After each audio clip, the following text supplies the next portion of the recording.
All right, welcome back to the Fantasy Labs podcast. This is Brian. I'm here with Jay. It's Sunday night. Jay, what's going on, man? How's it going, Brian? Just got done watching that very boring football game where the Yeah. Broncos hung on and Yep. get to lose to Tom Brady next week. Yeah, it was interesting game first. The first game was pretty interesting, but the Broncos game, yeah, not too exciting. Yeah, not too great. Definitely excited for this madness of the NBA tomorrow with 7 slates in one day. I'm pretty sure it's the most I've ever seen. Yeah, so if you haven't checked it out, yeah, so it's kind of a weird day because of the holiday. So the games start at 1 o'clock. There's a game at 1 o'clock, then there's a couple at 2, one at 3:30, one at 5. Then there's like a late night slate, which is the 7:30, which is kind of what you would normally expect on a Monday. So they've broken it up. So there's 7 different slates you can play in. But we'll obviously just break it down by game, and then you can kind of pick your slates as you go on. So we'll start with the early games and go through the entire day. Start with Philly and New York. This is one of 2 games where we don't have a line. I would assume that it's going to be really low, and I think you would probably agree with me, Jay. And it's because of Melo, right? Yeah, Melo's status is still kind of shaky. I think he's like officially questionable, but I'd say he's probably leaning a bit more probable, but there's really not too much reason to rush him back. I think they're definitely being cautious here with Melo. Right. Okay. So let's dive into this. Um, so if Melo doesn't play, I think that opens it up a little bit, but I don't think it's going to be a great game anyway. Both this teams are going to play at a really slow pace. So even though the defense for Philly is usually one that we want to target, I just don't think there's going to be a ton of possessions to go around, which kind of limits things. So New York's already a tough matchup. And then when you kind of think of this low over under, it seems Philly is kind of hard to find a lot of good value here. Yeah, definitely. And with injuries, we're looking at Nick Stauskas probable. He's expected to play from that shoulder injury, and then Jeremy Grant is also expected to play. So unfortunately, we don't really have that Covington value to bounce back on like we've had the last 2 games. So Yeah. on the Philly side, yeah, the only guy I'm interested in pretty much is for cash, certainly, and this is borderline, is probably Ish. Yeah. He's still 6,900 on FanDuel, so I think you can still get away with him there. Yeah, I think that's fine on FanDuel. DraftKings is a little more at 7-4. Yeah, especially where you have to go to on FanDuel. Yeah, so if there's one place you kind of want to target New York, it would be at point guard. So I don't mind going Ish.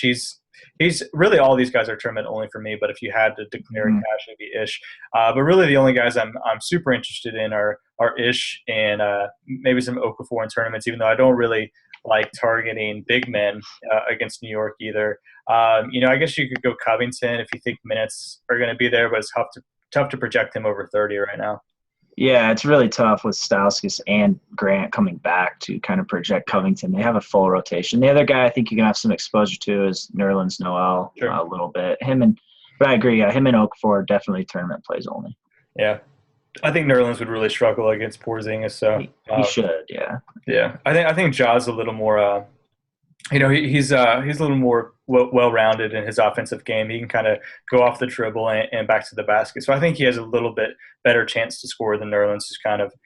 This is kind of a tough matchup for him. Yeah, I agree. So New York side, kind of, I guess we can assume Melo is out. What does that do for you with the New York side? If Melo's out, I think you can look at Porzingis and Cash. So these teams have played twice already, and I think Melo played awful in both, and Porzingis played good in one, bad in the other.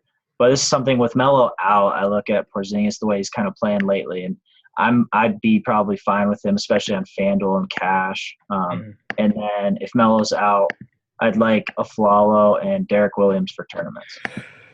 Yeah, agreed. Yeah, Aflalo is weird. He'll see big minutes, especially with Melo out, and he'll even see big usage. But outside of that one game where he went for like 50 DK points earlier this season with Melo out, he hasn't really done anything with the minutes. So yeah, kind of a fringy cash play. Not a really high ceiling, but not a great floor either. Williams, I like a little bit more than Aflalo, I think, in tournaments.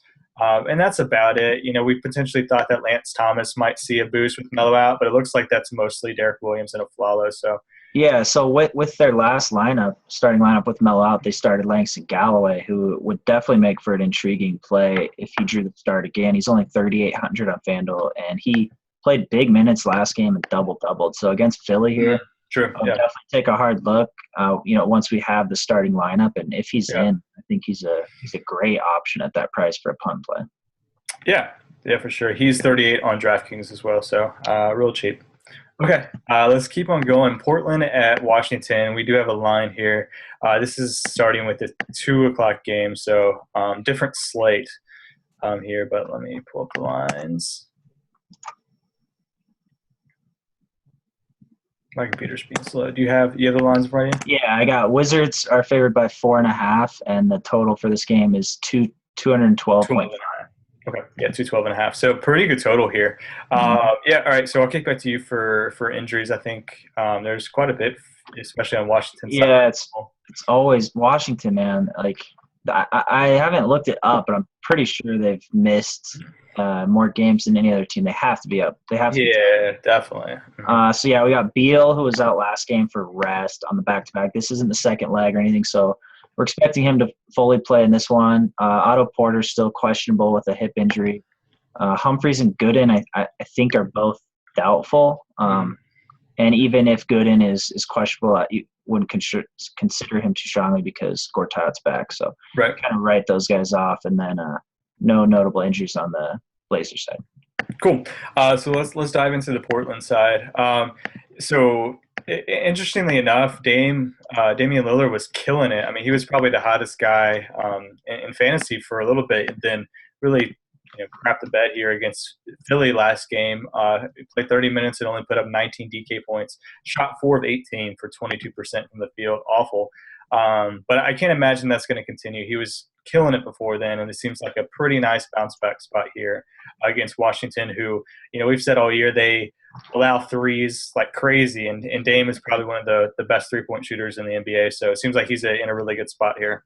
Yeah, I think Dame is for sure 100% cash play on both sides. I love this matchup, love the total. Mm-hmm. We're not as worried about Wall on defense lately with how much he has to carry the load offensively, so I really doubt Lillard's going to get shut down by any means, really, in this game. Plenty of open threes, like you said. So, yeah, absolutely, Dame, cash play. And that's it for me. I'm looking at C.J. McCollum a little bit in tournaments, especially against Washington. I think you have to take a hard look at that with kind of the history we have this season with the opponents shooting threes against Washington. And then the only other guy really on this team I'd even look at is maybe Ed Davis off the bench. Maybe just getting a little bit more minutes here and getting that double-double off the bench. Yeah, I like that. I will say that I don't mind a little Aminu exposure. If you end up with him in a tournament, I think that's not a bad spot, especially if Porter is out. I think Washington wouldn't have a really good defender. He could, potentially have like a sneaky high rebound game. I like Portland overall, really. In a bounce back game after a humiliating loss to Philly, and now they play a really poor defense with a really high total. So it's definitely a great spot for these guys. Yeah, definitely. So Lillard cash tournaments for sure, and then McCollum, Aminu, and maybe some Little Davis. Yeah. Yep. Tournaments. Okay. Washington side, any of these guys cash game playable for you? Yeah, I think you got to definitely look at Wall here a lot. Lillard's defense is not good. It's one of the worst in the league since he's been in the league, so it's not getting any better. 79 DK points. Yeah, his line, that was a fat line. That was awesome. So I definitely, I mean, he's carrying such a heavy load for this team right now, and he's doing it like even still injured, but not affecting his play. So I think you got to keep riding him for sure. I know he's expensive, but still a cash game option and he's someone with a crazy high floor right now. So I think in these cash games, it's definitely, it's nice to have him if you can get him. And then he's obviously a tournament play as well. Yeah, for sure. And I like Gortat, kind of going down the Washington guys. Portland's front court, we've said all year they're not very good. Ed Davis, Mason Plumlee are, can block some shots, but overall their advanced stats on the defensive end are not very good. So targeting those guys is always a good spot. And Gortat is always a good bet for a double-double. He's got a really high floor. And at 7K, I think he's definitely cash and tournament playable for me. Yeah, I agree. 7K on both sides, and this is a team that's really thin right now. So we like targeting these teams where the minutes are safe, and these guys both have a really high floor as far as Wall and Gortat. So I agree. Yeah. Beal is, his minutes have been too low coming back. I guess you could throw him in a tournament because of, the high total, thinking that maybe they'll give him a couple more minutes and he'll get hot from three. But I think kind of going down the rest of these guys is kind of tournament only and a little fringe for me. Yeah, Beal, his minutes aren't there yet. And then you got guys like Garrett Temple, but if Otto Porter's back, they're not going to be playing as heavy. So it's kind of just the top two guys for me. Cool. All right, let's keep on going. Utah at Charlotte's the next game, and I have the line here really low, as what we'd expect from these two teams. 188, and then Charlotte's 3-point favorite. So I'll kick to you for some injuries. Utah is kind of another team that is Washington of the West. They just decimated by injuries all year. Yeah, they have. So, yeah, for Utah, we still got Derek Favors, who I think's missed 13 in a row now, something like that. And he's questionable. He actually traveled with the team. They keep saying he's close, but not ready to really commit to a certain timetable. So I'd go into this game thinking he's out again. I mean, I think at this point you got to treat him like he's out until he's in, basically, kind of, instead of keep getting played around by this questionable tag. And then Trevor Booker, who missed last game with a concussion, passed the protocol, and he is available and cleared to play in this one. And then on the Hornets side, Jeremy Lamb. The Hornets actually have had a ton of injuries too. I'm thinking of it. True. Or at least a lot of questionable statuses. Yeah. Lamb, Batum. So Jeremy Lamb's questionable with a toe injury on this one. Cool. So kind of diving into these two sides, I think the slate sets up where, this game is so much lower total than really any other game. There's one other game right now that's been posted that's even below 200, and it's right at 199. So, this game kind of stands out. I guess this in the Philly, New York, but that one's a little different for me. This game just is, because it's so low and there's really not much value to be had. This is kind of an easy game to fade and cash, and really kind of the same in tournaments. The Utah, there's not really any guy that I'm interested in. Gordon Hayward's the guy usually, but putting Batum on him is not something I'm interested in. I guess you go Gobert in tournaments. He had a great game last game, but it's tough here. Yeah, definitely. You don't want to target this total for sure. So I think tournament-wise, yeah, you can look at Hayward and then Gobert for sure. A guy I think is interesting for cash, more so on FanDuel because of his cheap price, is Lyles. Yeah. Yeah, he's been looking good, getting better, definitely. Yeah. He's impressed me quite a bit. So if Favors is out and Lyles draws that start again and gets around 30 minutes, I think for 4,200 on FanDuel, if you're in need of a punt play. Yeah, 42 is good. I think that's definitely value there, assuming he draws the start again. Yeah, the 42 is really good. I'm looking at him on DraftKings, and he's 5K. Yeah, right. So pretty much a FanDuel play only, but one that if you're struggling to save money and there's just no cheap plays, I think he's a fine punt play. Yeah, I would still lean him in tournaments as opposed to cash. I think he's borderline cash even at 4-2. This is just not a good game as far as it's still a little risky with him in terms of with floor with Booker cleared to play makes it even a little bit. Yeah, he could still kind of have a rough game. So yeah, exactly. And then kind of finishing up Utah, it really the only guy that I'm particular other than Lyles I do like in tournaments on FanDuel, and I'm fine with Gobert at 6'3". He could potentially take advantage of a smaller Charlotte front line, even though Charlotte's defense is good. But yeah, it is good, but I think Gobert definitely warrants some tourney consideration. Yeah, he's 6'3" on DK, which is good. He has a high ceiling with blocks and stuff. So, but that's it. Hayward, I'm pretty off him in this. Yeah, small exposure. Yeah. Yep. Okay. Charlotte, are you interested in any of these guys? Not for cash. No, I don't think there's a guy. This is kind of a team where it's kind of just been on and off in terms of who's the cash play of the week for Charlotte, whether it's Kemba, Batum. I mean, really, those are the main two. But then you got guys like Lynn being sneaky cash plays if they're injury, but none are really given their prices on both sides all around, just every factor included. Obviously, Utah's slow pace. perimeter or defense in the paint. So I think you can look at Kemba and Batum, and that's pretty much it, really. Maybe some Yep. Lin, maybe some Frank the Tank, but probably not. Nah, I don't like that. Only tournaments. So no one in cash on Charlotte's side is appealing for me. Yeah, same for me. Walker and Batum in tournaments, and then these other guys. Yeah, you're not really interested in. Zeller has not been great, and this is really the big men going against Gobert is not something I'm interested in. Even stretchier guys like Marvin and Frank, just not a great matchup. Lyles can go out and defend them. Favors too. So really, either way, no matter who plays, I don't think it's a great matchup for these Charlotte big men. So Kemba and Batum, some minimal exposure. Really, this game's just not that exciting. So, cool. Let's keep on moving. New Orleans, Memphis. We don't have a total on this game. I assume it'll be pretty middle of the road, and it looks like Memphis is 2.5-point favorites. Is that what you got? Yep, 2.5. And the reason no total is probably because Mike Conley is questionable. He's missed 6 games in a row. He's still questionable heading into this one with a sore left Achilles. Cool. That's the only injury, really. Yep. Okay. Yeah. So New Orleans side, obviously, it's kind of a tough matchup here against Memphis. Any of these guys cash game playable to you? Not really. I think Anthony Davis is kind of the closest guy, and I'm not saying that just because he's their best player, but you kind of just look at all things considered and his price. He went for 17 and 14 last game, which isn't great for him, but he had 9 blocks, which is huge versus the Grizzlies last time. So I think he definitely has the upside, and obviously the injury concerns are always there, especially against a pretty physical front court, assuming Zebo draws that start. And, you got Gasol down low. So probably more of a tournament play. I don't think there's really a need for him in cash.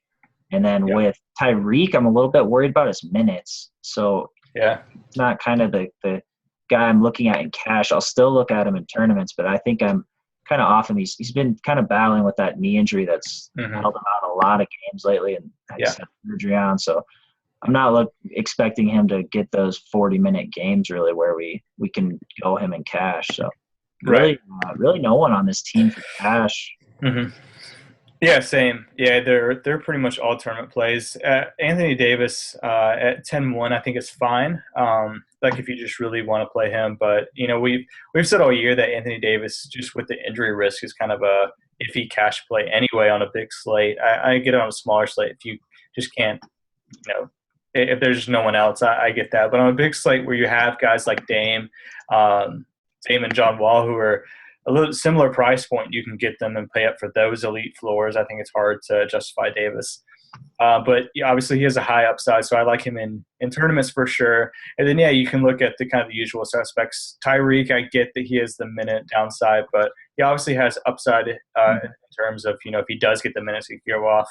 And then Rhino played really well last game, and I think that he could potentially be in a good matchup here going against Zebo and stretching him out a little bit. He could get hot. And then Drew has not been playing a lot of minutes either. He's in the 27, 28, 30 range, but been playing really well. His assist numbers especially been up. So I think those kind of top 4 guys are all pretty good tournament guys. I would expect they would be kind of lower owned in this Memphis matchup, so they're intriguing.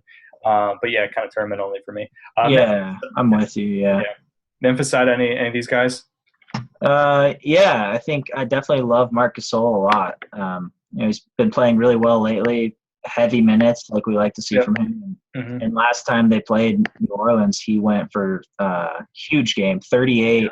I think career high maybe for him, I want to say. Maybe not. 38, 13, 6 assists, 4 blocks. So, just a huge game all around. And obviously taking advantage of that matchup down low against Ashik, obviously. So, I think Marc Gasol definitely cash game playable. And then it kind of depends. If Conley's still out, I like Chalmers for cash just fine. More on FanDuel, he's still 5,600. Oh, okay. Yeah. Well, that's a big difference. Yeah. So 56. DK is just a lot stricter with their pricing. So 6,900 on DK for Chalmers. 69 is not playable to me against Drew. Yeah. Well, Drew only plays like 27 minutes. I mean, New Orleans' defense is terrible.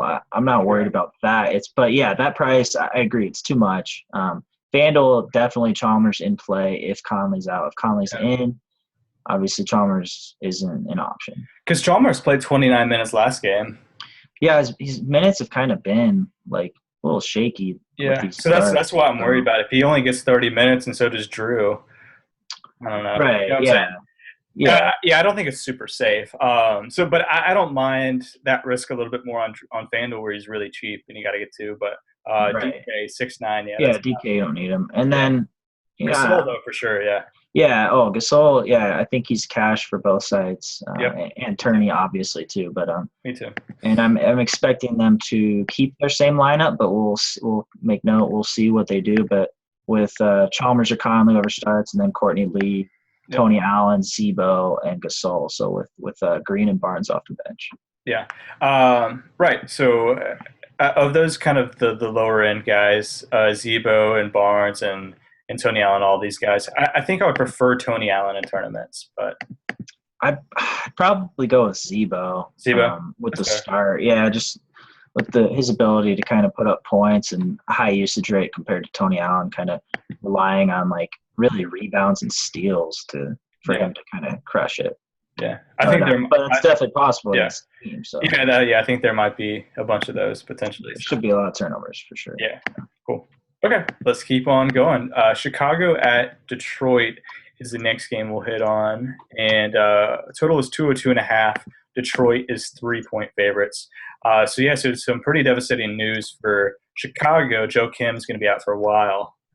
Yeah, pretty much out for the season, and it's probably, my guess is it's his last time in a Bulls uniform. I think he's gone. So shoulder surgery out 4 to 6 months. So he's out, and then Kirk Heinrich has been ruled out with a left quad injury.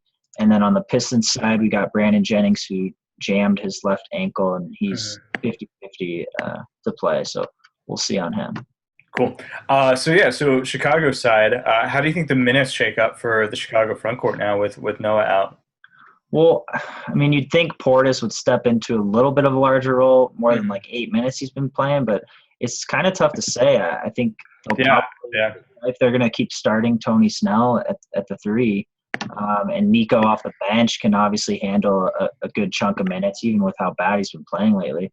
Yeah, and I don't get the Tony Snell experiment. It's weird. He's not good. No, it's more for defense and hoping that he can hit down those kind of open 3-pointers. Which he hasn't, yeah. Right. No, I'm with you. I'm not a big Tony Snell fan. But you're right. It is really tough to predict. Nico's tough too at this point to kind of just start with the way he's been playing. So I think it's really hard to predict. In which case, like that fact alone kind of takes all these guys out of cash for me in the Chicago front court, even though they possibly are value, and maybe if they release starting lineup and we get a better idea tomorrow, that's fine. But other than Powell, I'm not super interested in these guys. Yeah, I like Powell. For sure, Powell. And he's a steady. I think Taj on FanDuel's still 4,800. So 4,800 is nice, yeah. He'll be pretty safe in minutes with Noah out. But even then, I don't like him a lot. I think it just depends on the slate. First of all, which slate you're playing. Obviously, will depend on how much value there is. But I think he's a guy who you can use as a punt play still. Sure. Yeah, that's fair, especially on FanDuel. I think kind of, I guess maybe the theme of this is that DraftKings pricing is a lot tighter. So 5.8 on DraftKings is tough. So it is very tough. FanDuel, I'm fine with that. How do you feel about Jimmy? 8.5. He obviously had a tough game last game, but that was mostly because he played like 100 minutes the game before that. So. I only want to play Jimmy when he's limping and injured and like borderline doubtful to play is when I think you should fire him up and just play him. Yeah. That's when he goes all game. But no, I like him here for sure. I still like him in this matchup. I think he's cash game playable, but I don't really think he'll have the money to kind of go. Some of these other kind of expensive plays with great matchups, specifically the guards. It's hard to go him over James. It's just a little bit more, Right. So I mean, I like Butler's floor obviously, and I don't mind this matchup for him at all. But I think he's just a guy who is tough to fit in, really. So you're right. Yeah. Which makes me like him as a tournament play because it's still a spot where he can have a huge game. He might be a little bit overlooked. Yeah, for sure. And before we move on to Detroit, I will say that it is probably a good spot to target some of these Chicago front court players. I would have some exposure in tournaments to Mirotic and especially Portis. With the off chance Yeah, that their minutes bump up and they're lower owned in this first matchup where no one knows what to expect with Noah out. yeah, they should bump up. They're really missing like Dunleavy is the guy. They need a small forward spot. Yeah, especially with Snell playing these big minutes. Yeah. Yeah, exactly. So yeah, I think Nico exposure is actually pretty solid play here, especially in tournaments. Yeah, exactly. Cool. On Detroit side, I actually really love Detroit. They're like pretty easy for me to predict in as far as fantasy. There's like a couple guys that we're interested in, and we can kind of move on. Drummond killed it last game. He's always a threat for a 2020. Had over 20 rebounds against Golden State. So at 8-9, I know it's expensive with some great matchups here, but especially with Noah out, seems like okay play here. I think it's a great play. Yeah, if you're not comfortable with him in cash, then go him. He's like a prime tournament play in my opinion. Love him in tournaments. With some of these other centers with really great matchups and kind of a bit cheaper, I think people will pivot to. But Drummond might be overlooked a little bit, and that's where he'll offer huge tournament value going against this Bulls front court without Noah. Yep, agreed. And Reggie, I think is a really good play.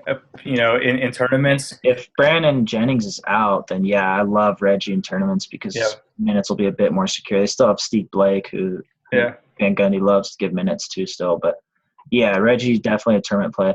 Yeah, Detroit's like our favorite team to project because they have the same starting lineup, same minutes, bench depth. I think I looked the other day with what starting units have played together the most, and like it's by far Detroit. Yeah, they're so steady. Yeah, it's not even close. Like SVG keeps them all together. Yeah, and they just haven't had any big injuries, which is very lucky for them. Yeah, for sure. So I really do like Reggie in tournaments as well. And then I don't mind some Ilyasova and Marcus Morris exposure in tournaments. Yeah, I'm with you completely. Yeah, I think those are fine tournament plays. Cool. Let's keep on moving then. Orlando at Atlanta is the next game. 200.5. Atlanta's 8-point favorites right now. Kind of an interesting game here. It's kind of a weird game in this slate. Some of these matchups, it's easy. Like this is a good matchup. This is a bad matchup. This is kind of an in between matchup. So I think it's interesting. Oladipo is out, right? Yeah, sprained right knee, so he's out. So fire up Hazonia, right? Finally, always. My dream. No, I still don't think he'll be enough. I'll probably play him in a couple tournaments, but I wouldn't recommend it. You'll play him in cash. Let's be honest. Oh, yeah, I might. Yeah, let's say.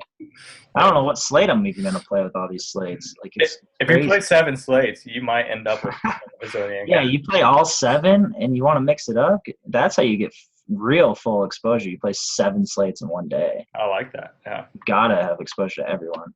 So yeah, but I think it's pretty big news with Depot out.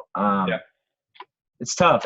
I still kind of like these guys more for tournaments. Like Elfrid Payton, I think is a big beneficiary with Depot's absence, but I don't know if you can really trust him enough to go in cash at this point. I like to think you can, but I'll probably limit him more to tournament.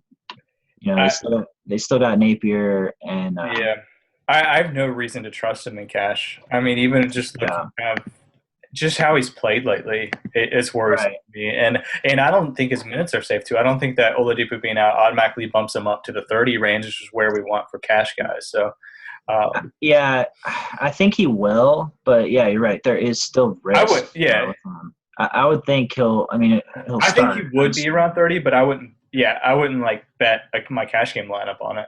Yeah, it's tough. It's tough with him in cash, but I do like his upside still with these minutes that he's getting kind of a return to the starting spot, which he should hopefully play well enough to hold on to it. He's been pretty bad all season. So, and then Napier will get burned, and I think Hazonia will get a slight uptick in minutes with the backcourt. Yeah, agreed. I'm actually okay with Vooch in cash, Nikola Vooch. Yeah, I was gonna say, Vooch is back on the. I mean, it's like once a week we'll have a pod and be like, oh, you can't go Vooch. His minutes are over the place. Then the next pod we're like, Oh, Vooch his cash minutes are good. for sure. Yeah. He's playing 38 minutes a game. Like Yeah. his minutes are shaky. But yeah, as of right now, I'm with you. I think Vooch is a fine play. I don't love the matchup for him, and Hawks being 8-point favorites. Hawks are good at home, so it's something I'm a little worried about. Where I'd probably rather not play Vooch in cash, just with the other options around, Marcus Gasol and a couple other guys. So, but I think he like breaks into that cash game territory, and then certainly tournament exposure with kind of his upside. Agreed. And then two guys I really love in tournaments, Tobias and Fournier. I think are amazing tournament plays. They're good prices on both sides, and they're both going to see high minutes, especially with Oladipo out. They're going to get over 30 minutes, and this matchup is pretty good one for them on the perimeter. So I do think they both have pretty good upside here. Yeah, Fournier. Yeah, I'm with you completely. Those are the two tournament plays to target. And just kind of hope that this game is close. And, yeah, Fournier should be locked into pretty big minutes here. Yep, exactly. Okay, moving on to Atlanta side. Millsap is interesting at the top for me. He's kind of in the Jimmy Butler range where, like, I'm okay with him, but there's just better guys that are just a little more expensive that I think I would prefer just to figure out a way to get up to him.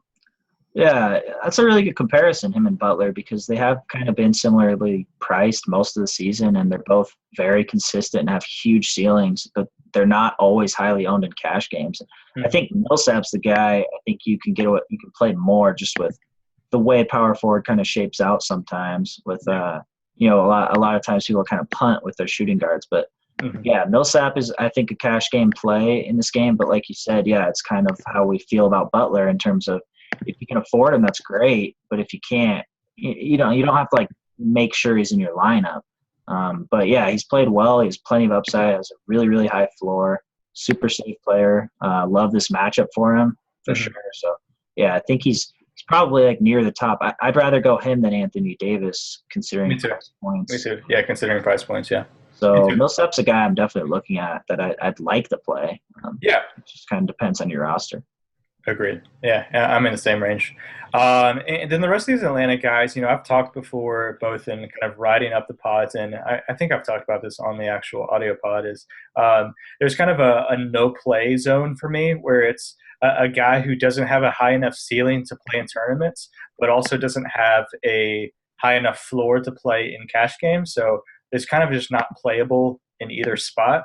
And it's kind of where all of these Atlanta guys fall. Horford, Bazemore, if you're going Teague or Schroeder, they're just not getting enough minutes where you're safe, where you think their floor is interesting enough, but their ceiling's also not great enough to go in tournaments. So I just find myself really never playing Hawks outside of Millsap.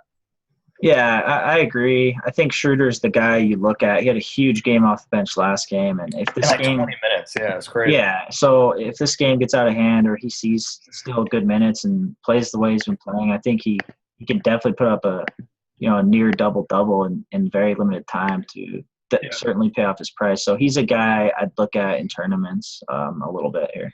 Yeah, he does have a pretty nice ceiling, but I mean, he could very easily get like 17 minutes. And at 5.2, it's tough to pay 5.2 on DK for 17 minutes worth of action. Right. Yeah. No matter how their ceiling is. Yeah. I wouldn't go crazy with him in tournaments or anything, but I think he still makes for some exposure depending on kind of how many lineups you're rolling out there. Yep, agreed. Okay, let's keep on going. Brooklyn, Toronto's the next game. This line total is to 198.5, and pretty big spread here. All these spreads have been fairly close that we've talked about so far. And this is the biggest one that we've talked about. It's 11.5 to Toronto. So obviously, I'm not sure if there's any new injuries, but kind of the same old. There are a couple, but they're mine. Well, one of them is pretty important. Sergei Karasev is probable, actually, I think. Yeah. With the sprained left ankle, so it's pretty big. And then Bargnani too. Yeah, our favorite player, Bargs, questionable with a sore right ankle. But yeah, with this spread and matchup, just individual matchups all around, really, for these Nets guys that are in play, we don't like. So I'm not looking at one really in cash for Brooklyn.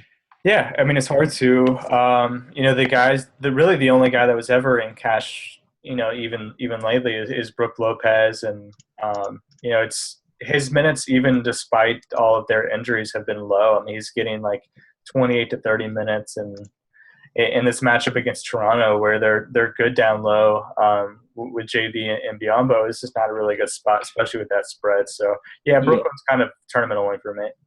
And I know some guys, if you're trying to save money, you look at Donald Sloan, who's had 2 good games in a row. And 2 games ago, he had a huge game, but I think this isn't like a great spot for him for sure, especially with Lowry going at him for because assuming Sloan starts. Yeah. So I think it's kind of like a trap play in terms of he has a pretty low floor, and this is a game I think he's more likely to hit his floor than his ceiling. Yeah, I agree for sure. And so, yeah, so Sloan's kind of I agree, he's kind of an play in tournaments.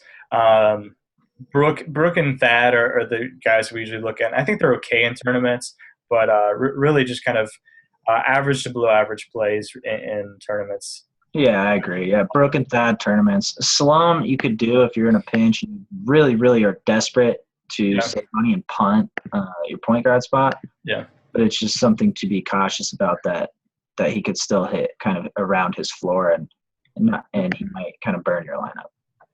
Yeah, agreed. Jumping over to the other side, on Toronto's side, kind of starting up top, Lowry. He might be the most consistent player, DFS wise in the NBA right now. I mean, you kind of look at his last game log. He's definitely getting you over 40 fantasy points in the last 10. You can kind of just mark that into your lineup. So I think just kind of that stability, that floor, puts him in cash game lineups for sure.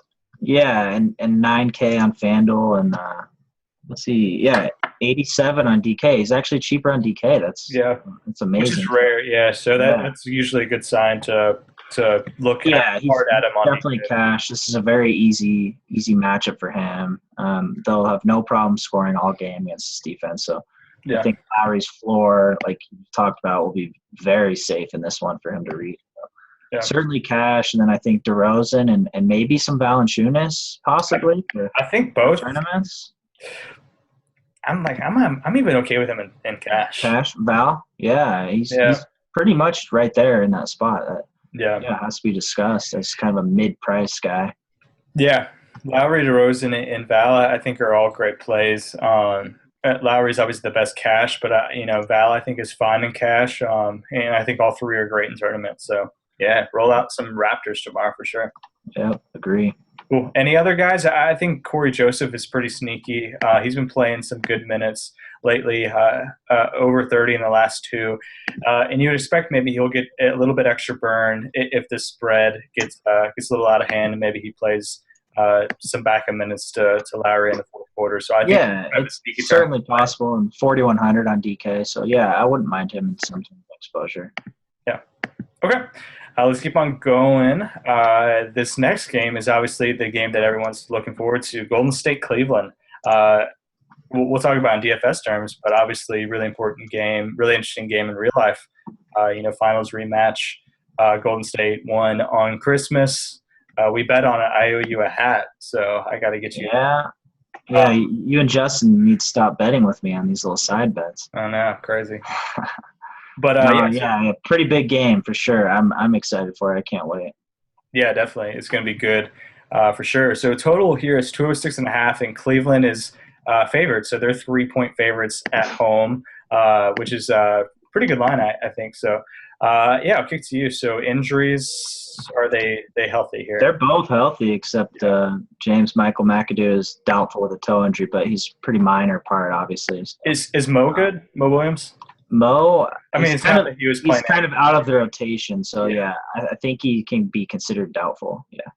Yeah. With personal. He was getting DNPs, coaches' decisions. Anyway, he's not a factor. Yeah. So this game's interesting. If we expect it to be, it's hard to tell. This is going to be the first matchup between these two where they actually are fully healthy, both sides, and playing good minutes. So it's hard to predict. It is. It's a tough game. Yeah, because like if we go off the finals, then we would expect it to be a slugfest with low possessions, which is a game we don't really want to target in DFS. Mhm. But even though the game earlier this year, Kyrie didn't play very much, so it's hard to say. I don't really know how to predict it. So I think that there's some tournament value for sure here. Yeah, Just because of the unpredictability of it. I'm treating this game more as a tournament game, but probably like my favorite tournament game in terms of Yeah. plays. You look at kind of some of these players who, like, obviously we can assume Curry will have a pretty big game, but he's very expensive. So do you want to go him in cash? Do you need to go him in cash? Kind of Wall, Lowry, cheaper guys like that are cheaper. With Wall, Lowry, and Dame are all a lot cheaper. Dame, yeah, like I'd rather go Dame. So Yeah. it's tough to kind of commit to these guys. You got Dre just coming back. He's been burned out most of the season. Yeah. I like him in this spot for sure, but paying up for him in cash, I'd probably rather not in this game. It's kind of those two. I lean a bit more tournament, but I like them a lot in tournaments because of their upside. Agreed. I mean, I think you can make the case for a lot of these guys in tournaments for sure. They're obviously both teams are going to be up for this game. So Steph and Dre and LeBron and all these guys are going to definitely be up for this game. So potential really high ceiling games for all of these really high skilled guys. But yeah, I think no one's really in cash because of the matchup. I mean, both teams are really good defensively. That's Yeah, they the are. important thing to remember. Yeah, they are. So, yeah, I mean, Curry's the guy, even considering price, all across this team that I'd most consider in cash just because I'm not as worried about him getting his in this game. No, he'll get his, yeah, for sure. For sure. But yeah, you're right. He is. He's probably the safest thing, but I don't think you need to go him on the slate. I don't either. But yeah, tournament, you got to go some Steph. You got to go some Draymond, Clay.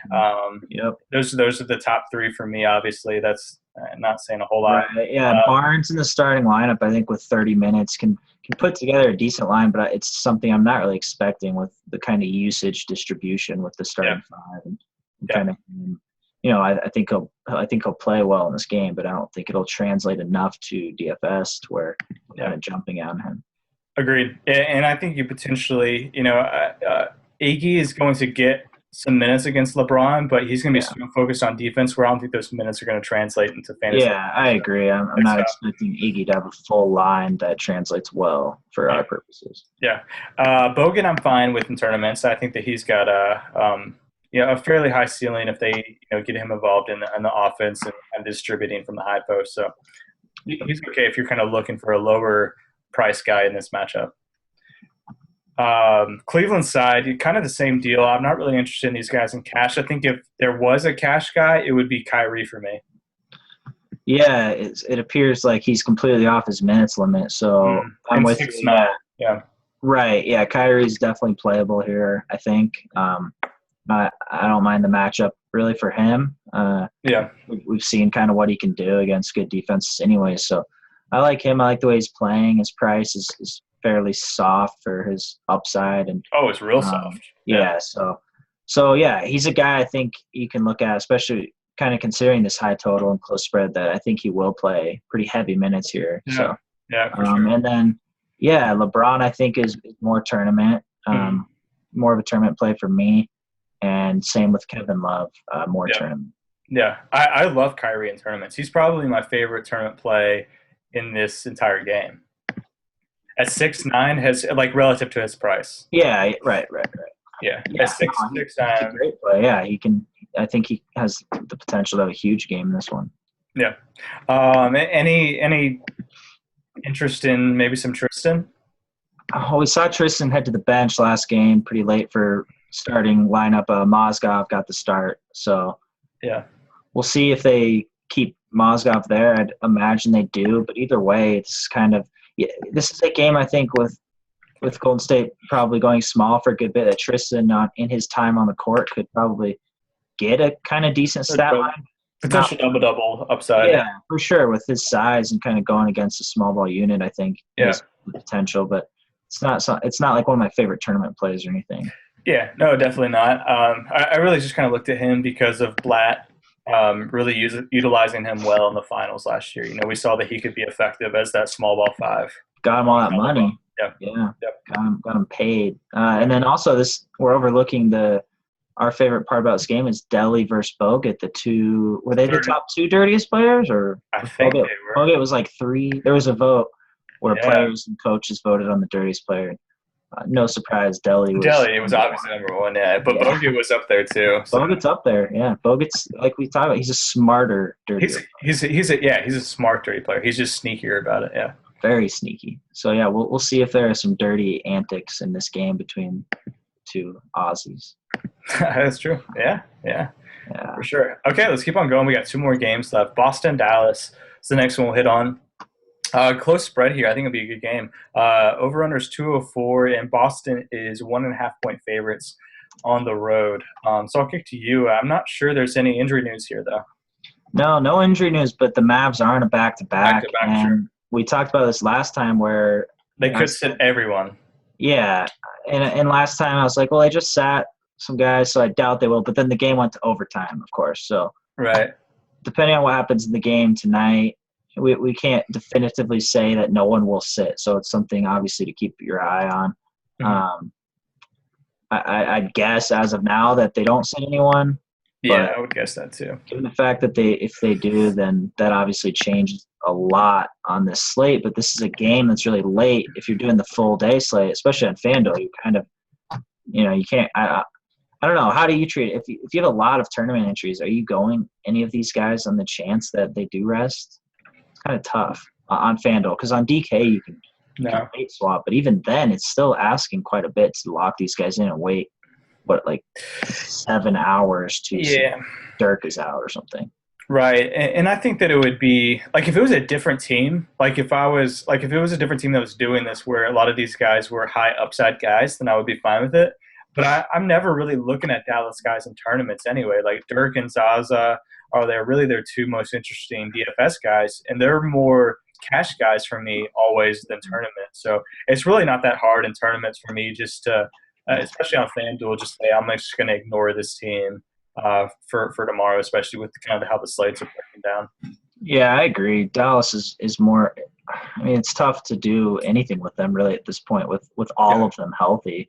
Yeah. Because Dirk and Zaza and Parsons are kind of cash plays if you're going to go them. Right. Yeah. Yeah, they're kind of in the no play zone.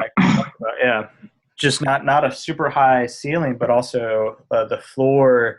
Especially on FanDuel where you're not even sure they're going to play is obviously their floor is 0 in that point. So it's you can't, you obviously cannot risk anyone in cash with the slate locks for tomorrow on the Mavs side. Yeah. Even if you do want to, it's tough. I mean, I don't mind them necessarily too much as tournament plays, a few of them. Maybe some Dirk in this game, I think could be fine to pay off his price, but it's something I'm kind of leaving alone in both formats. Cool. So let's jump over to the Boston side. I think they're pretty interesting in this matchup. I think cash plays for me, it's kind of Jay. I think Isaiah is probably fine, but at 8, I think it makes a lot more sense to kind of pay up just maybe 1,000 more for those guys that we've been talking about all slate, really, that the Dame and LeJon Walls were up in the 9K range, opposed to Isaiah in the 8K range. But Jay at 6'6" on DraftKings, I think he has a really safe floor. He's been playing really well, shooting a lot as well. So I think that he's definitely in cash for me. Yeah, his game, it's crazy, man, because I'm never high on him, but numbers don't lie, and it's kind of hard to just fade him all the time when he's going 35 a game lately, average. So, I'm with you. I think he's a fine cash option, especially at small forward where it's a little tougher. You don't really have a great pool of players to choose from at small forward. So, he's always there, and I think he's pretty safe right now and definitely has that 40-point upside that we've seen. So, good spot for him. And Isaiah, I love as a tournament play, especially as kind of a pivot to like Dame and Wall and guys like that, where Isaiah will probably just kind of fall off that consideration for a lot of people who want to spend a bit more. So I think by saving a little bit of money there and still getting pretty much the same sort of upside, probably not as much as like Wall's last line we saw, but I think Isaiah can definitely have a huge line in this game. Yeah. And then, what about Avery Bradley? Yeah, I like him in tournaments a lot. I mean, his minutes are so high. I mean, if a guy's going to get 40 minutes, I like him. Obviously, looking him in tournaments. Not that he's going to get 40 minutes, but I mean, he's in that 35 to 40 range where he could be. I think lowest would be 35, but he could get up over 40. So, in tournaments, you really have to look at him. Just mostly because of that reason, regardless of what he does in it. 5'5", 40 minutes is a nice ceiling there. Yeah, he was kind of a cash game play a couple of nights in a row on FanDuel just because of his cheap price and the lack of options and his high minutes. But I still think he's really risky, especially on these bigger slates with more options here. And then Amir is kind of in the same boat. His minutes are obviously a worry. Yeah. He's been playing well when they're playing a lot smaller lately. Yeah, kind of, putting Amir at the 5 with Olynyk and Solely kind of off the bench a little bit more. So all these guys. I mean, you have these top 3 guys with Isaiah, Jay, and Avery, whose minutes are solid. But if you kind of think of as far as like depth goes, Boston and Dallas are about as deep as. Yeah, Boston's very deep. So this is just really tough to feel safe about minutes really with any of these teams. So those top 3 for Boston are fairly safe, but then Amir, Solly, Turner, Olynyk, even Smart off the bench, I think are okay tournament guys if you want to have some exposure, but no one's safe as far as minutes go, and you're kind of just hoping for a big game off the bench, really. Yep, agree. And then Dallas, we'll hit on quickly again before we move on, but I think we agree definitely no cash and, maybe some tournament exposure to potentially Dirk, and I'm okay with some Zaza, just because he doesn't have a super high ceiling in tournament. Yeah, that's really all it comes down to is the ceiling isn't great enough really to even risk the fact that they might sit. So it's kind of tough with Dallas. But, those are the 2 guys I probably like the most, and I think you could maybe do some Darren. I think in tournaments is right. Agreed. But other than that, Dallas is just kind of a hard team, especially when they're playing the late night on this weird slate. So and then moving on, last game, we don't have a line here. It's Houston at the Clippers. We assume that it's going to be really high, right? Oh, yeah. This is a great game to target for sure. It just – some of the statuses, it's kind of tough with how late it is. So, so give us the injury. Speaking of that, so the injuries tonight, I'm trying to keep up with Houston because they started right when we started this pod, but I think Beverly didn't play tonight, Sunday, so we'll consider him questionable for Monday.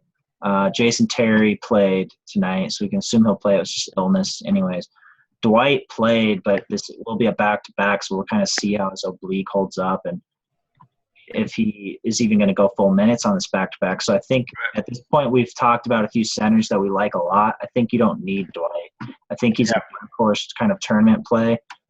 Status, them on a back-to-back, and especially if DeAndre's out. So Dwight could obviously have a huge game if he goes full minutes in this, but it's a risk that you can't really go in cash games.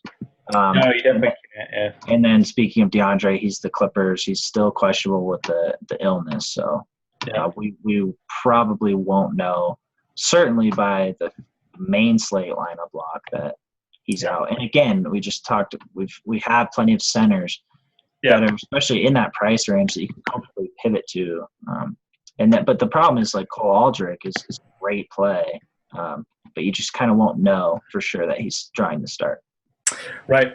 Yeah, and the way that the slate's breaking down, the Boston Dallas game we just talked about is at 8:30 Eastern Standard Time, and this game's at 10:30. So even if you take the chance on DraftKings for some Dwight or DeAndre, especially if you go Dwight on DraftKings, there's no pivot down. There's nothing you can do, so you would have to pivot down to Cole, and that's it. So. It's tough with the gap between these games and the lack of options, assuming you even know about DeAndre's status at the time of the Rockets game. It's just a risk I don't think you need. I think it's some of these huge field tournaments. I think you can kind of choose and decide on your own, okay, let's say DeAndre sits, I'm going to have some Cole Aldrich. If if DeAndre plays, I'm just going to eat these lineups. They're dead lineups. But Right. Yeah. No, the you upside, obviously I risk. think, is worth it. So, like on FanDuel, I think it's totally fine to go Cole Aldrich in your lineups, like a few of them, because you're getting a guy who's going to be very lowly owned and Super low. Yeah. who has big upside. I mean, he's played. He puts some stats in like big time. I think he's a great play. So for tournaments, I love the play of kind of just speculating that DeAndre will sit and going away that could pay off big dividends. Yeah, for sure. So kind of talking cash, guys. We'll start on the Houston side. Really, these top two guys for both teams. I think you're looking at Harden and Chris Paul up at the top in the 9K range. Starting with Harden and the Houston side, I think these guys are fine. Given the matchup and given the high total that we expect. But I like other guys better. So I think they're actually really good tournament plays because I think they're going to be, especially Chris Paul is going to be low owned. Oh, yeah. People are going to go Dame and Wall and some of these guys who are just a little bit cheaper. So Chris is going to be really low owned, but kind of take some out of cash game play from me just because it's just hard to justify, Yeah, it is. And even with like Dwight's status, if you're not sure if he is out, they've rested him or limit his minutes. Terrence Jones obviously becomes a strong play here who, if we knew Dwight was out, then yeah, he's a cash game play. But the thing is, we probably won't know. So yeah, this is a game that I love for tournaments to target. Yeah, anytime that something is like up in the air or like very unpredictable, target in tournaments and take that risk on because you're getting huge value out of these guys. If you're doing the all day slate, the main that starts at 1 Eastern. Yeah, that's 9.5 hours before this game. You lock some of these guys in, like Chris Paul, obviously I love in tournaments, even some Harden or Terrence Jones. You could go guys in these big field tournaments where they're going to be like 4%. Terrence Jones, I mean, he'll be super low owned. If you get the news Dwight's out, that's huge for you because especially on FanDuel where your lineup's already locked, taking that chance, obviously there's a risk to it. So I wouldn't like recommend it in your $300 tournaments or anything, but the sharpshooter and kind of the sharpshooter and the shot, I think for sure throw some lineups in and kind of get some guys in this game because it's going to be a huge total. Yeah, agreed. So are we agreed that just because of this, it's hard to go any of these guys in cash? Yeah, I don't think it's necessary either because the Rockets are on back-to-back. Obviously with Dwight, I like a lot, but that barely played tonight. So Harden, Dwight, Terrence Jones, I think for cash, and I mean it's tough with Beverly out. It kind of really just makes me like Harden more, honestly, because his team. It's not like Jason Terry's going to draw that start and step up and put a huge line together or anything. Yeah. And then the clip side, I think it's Chris Paul and Cole Aldrich that you definitely want to target for tournaments. Yeah, and DeAndre, I think is a great tournament play. Yeah. No, I'm with you too. If he plays, he put up a big line. It's more of just kind of his upside. I question in the first game back, kind of. But I think he can certainly have a big line here. Pretty large double line with Houston on a back-to-back on the road. Yeah, completely agree. Okay, before we end, you wanna run through quick by position? Yeah, we can do that real quick. Okay. So let's start on point guard. Yeah, so this is one that we've been kind of talking about all night. It's kind of an interesting one because we got all these elite guys at the top. We said that Curry and Chris, like I think all these guys are fine cash game plays. The top 5 guys, Curry, Paul, Lillard, Wall, Lowry, and even down to Isaiah is fine too. But really the middle tier, that the Lillard, Wall, Lowry, I think is the range you want to be in. I'm with you there for cash. I think you want to look at those 3 guys, and the other 2 guys are more tournament plays for me. But yeah, definitely all 5 though have pretty huge upside. Yeah, for sure. And then you could even add in Isaiah there is fine in tournaments. And really keep on going down. Like I'm fine with Kemba. A little bit of tournament-ish, more so on FanDuel probably with a cheaper price, kind of for cash purposes. Reggie Jackson, both like in tournaments. Yeah, love Kyrie at 6'9". Yep. Chalmers, I think at DK isn't really in play, but on FanDuel, if Conley's out, I think you can go him as a punt with the price. Yep. And then kind of going down, it gets really ugly fast. So I think it's definitely a night to pay up for point guard. Yep. Yeah. Alfred, I think, deserves some tournament with Depot out. Yeah. Schroeder, maybe a little bit. And then, it's pretty bad. Sloan, if you really need to save money, I just don't like this spot that much for him, but I think he can still pay off that cheap price. Yeah. And the only guy even below that, kind of like close to mid-range 4K or lower. Gojo, I'm fine with. Yeah, in tournaments, yeah. Okay. Shooting guard, I'll let you run through it. Yeah, so shooting guard, we like Harden, obviously, in tournaments. Yep. Jimmy Butler, kind of same thing, tournaments. DeRozan, same thing, tournaments. Clay, tournaments. Tyreek, tournaments. Nicole, tournaments. Beal. Do we have a cash shooting Who do you guard? go in cash? Fournier, man. I guess Fournier might be it, yeah. 5,300 with Depot out. I'm totally fine with Fournier in that spot. Yeah, I am too. And if I had to pick another guy, I think out of those guys, you'd go up to DeRozan or Butler. Probably has some more cash game value here now that we're kind of going through the shooting guards. But just because it's ugly, yeah. But I don't mind Fournier there. Yeah. I think a Flalo, if Melo's out, isn't terrible for tournaments. Yeah, McCollum's a really good tournament play because of that total. I like Caldwell Pope because of his minutes. We like Bradley because of his minutes as well. So you can go these guys in tournaments. But it's tough for cash shooting guard. Like it usually is, really. Yeah, for sure. Langston Galloway at 3,800. If he draws the start, that's probably where you could definitely save a lot of money against Philly. So hopefully he starts. You can go him, especially on DK. Just kind of punt that and that's the play for sure. Stack up some high price point guards, preferably. Yeah, for sure. Okay, so running through small forward. LeBron, I think, is tournament in this matchup against Golden State. Hayward, I don't like really in either, but I guess you could have some small tournament against Batum. Batum is tournament. Again, this just the Hayward-Batum matchup kind of cancels each other out a little bit. It's tough. Jay, I think, is the cash play if you're kind of looking at these higher guys. I love Tobias in tournaments. I think Marcus Morris is a nice sneaky tournament play. Harrison, if he gets to start, is a nice tournament play for me. Tony Allen, I think, is a little sneaky in tournaments. Maybe not the greatest play in the world. And then Derek Williams, and for the Knicks, I think even if Langston Galloway gets to start, I still think that his if Melo's out, D will definitely get time. Yeah. And other than that, it gets pretty ugly. So that's kind of it for me. Small forward, I'm not seeing any guys. Yes, small forwards. It's ugly, man. Tough, yeah. Gross. So I'll let you run through power forward. I accidentally clicked the. I'll do power forward. You do center. No, whatever. I don't care. I'll do either. Yeah, go power forward. All right, so we got Anthony Davis, who originally, I think he's still in cash play, but I don't think he's super necessary or anything. Draymond, I think you got to look out for tournaments just with his upside. Millsap, I'm fine with in cash. Me too. Honestly, kind of on both sides. FanDuel, you got to play too, so I like Millsap there. Porzingis, I still like, especially if Melo's out. I think he will have I think either or. Usage.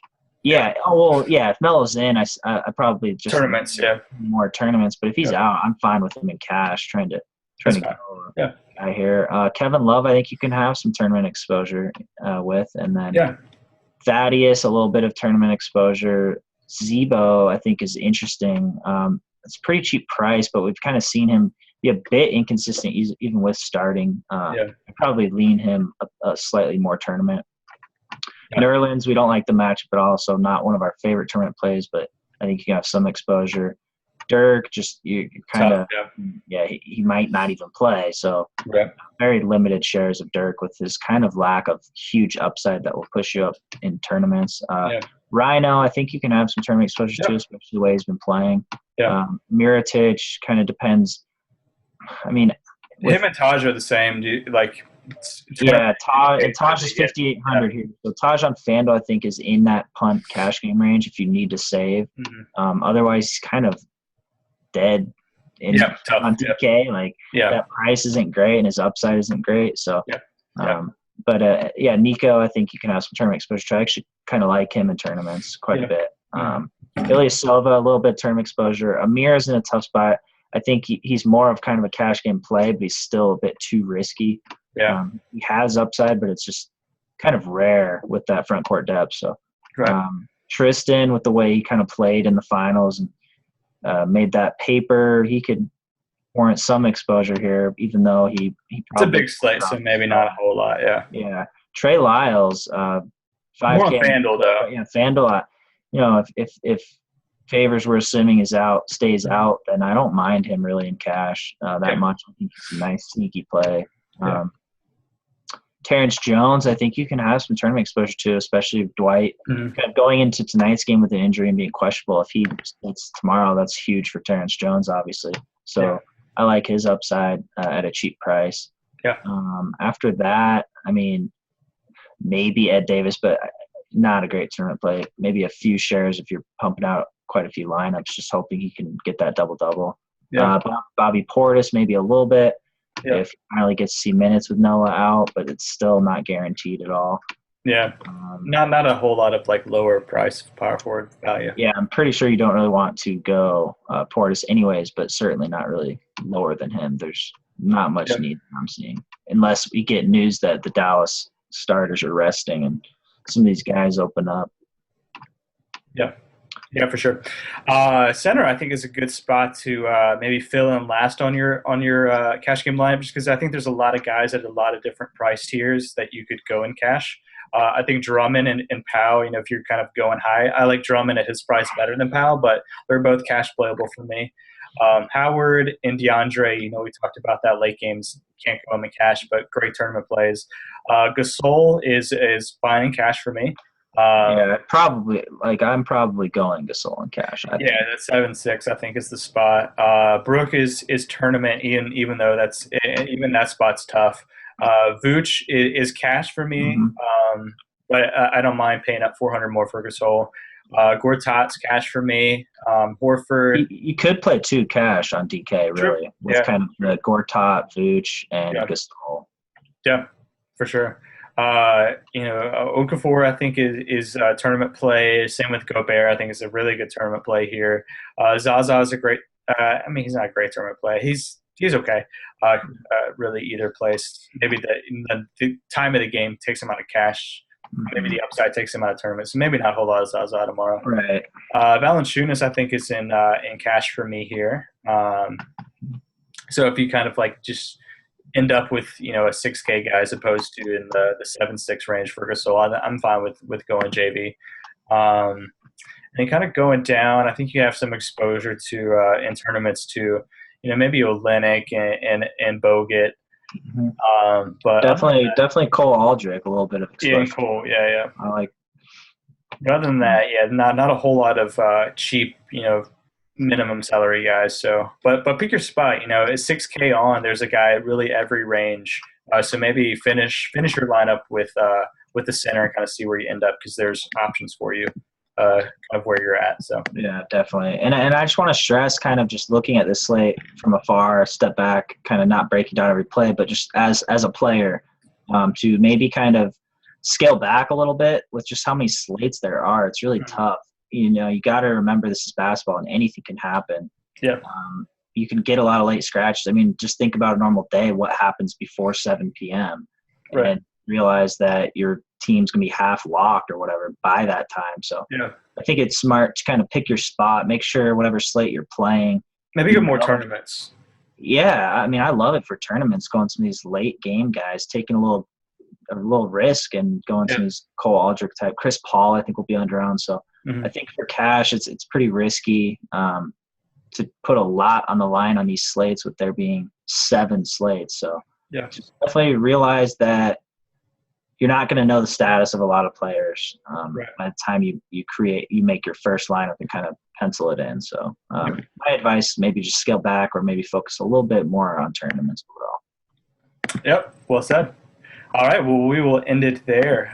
Good luck tomorrow in this weird slate. Obviously, holiday Monday. So enjoy your holiday. Enjoy basketball. Good luck in all your lineups, and we'll talk to you guys later this week. And enjoy Martin Luther King Day. Big day. So, yeah, good luck, guys. I'll see you guys on Tuesday. Bye. Sounds great. All right, see y'all.